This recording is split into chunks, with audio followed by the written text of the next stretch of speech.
ایک دن حضرت سلیمان علیہ السلام نے اللہ تعالیٰ سے عرض کیا، اے میرے پروردگار، مجھے اجازت دے کہ میں تیری تمام مخلوق کو پورے سال کھانا کھلاؤں۔ اللہ تعالیٰ نے وحی بھیجی اور فرمایا، اے سلیمان، تو اس پر ہرگز قدرت نہیں رکھتا۔ لیکن حضرت سلیمان علیہ السلام نے پھر درخواست کی کہ انہیں صرف 7 دن کی ہی اجازت مل جائے۔ اللہ تعالیٰ نے پھر وہی جواب دیا۔ تیسری بار انہوں نے گزارش کی کہ کم سے کم 1 دن کی تو اجازت ملے۔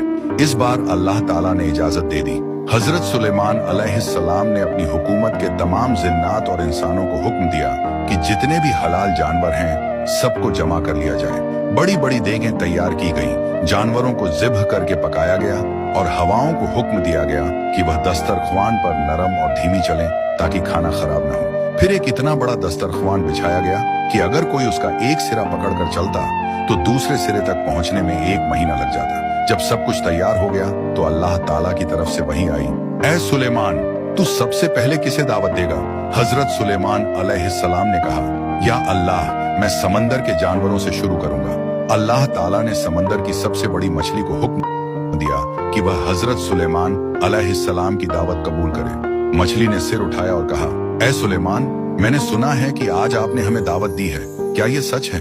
انہوں نے جواب دیا، ہاں، آؤ اور کھانا شروع کرو۔ مچھلی آگے بڑھی اور دسترخوان کے ایک سرے سے کھانا کھانے لگی۔ کچھ ہی دیر میں اس نے سارا کھانا ختم کر دیا اور پھر کہا، اے سلیمان، میرا پیٹ اب تک نہیں بھرا، مجھے اور کھلاؤ۔ حضرت سلیمان علیہ السلام نے حیران ہو کر فرمایا، تو نے سارا کھانا کھا لیا، پھر بھی تیرا پیٹ نہیں بھرا؟ مچھلی نے جواب دیا، اے سلیمان، کیا مہمان سے اس طرح پیش آتے ہیں؟ میں روز 3 بار کھانا کھاتی ہوں اور میرا پروردگار مجھے کبھی بھوکا نہیں رکھتا، لیکن آج جب تم نے میرے رزق کی ذمہ داری لی تو میرا پیٹ خالی رہ گیا۔ یہ سن کر حضرت سلیمان علیہ السلام فوراً سجدے میں گر پڑے اور عرض کیا، پاک ہے وہ ذات جو اپنی مخلوق کو بغیر کسی کمی کے رزق دیتی ہے۔ انسان کو یہ نہیں سمجھنا چاہیے کہ اس کا کھانا پانی اس کی طاقت سے آتا ہے۔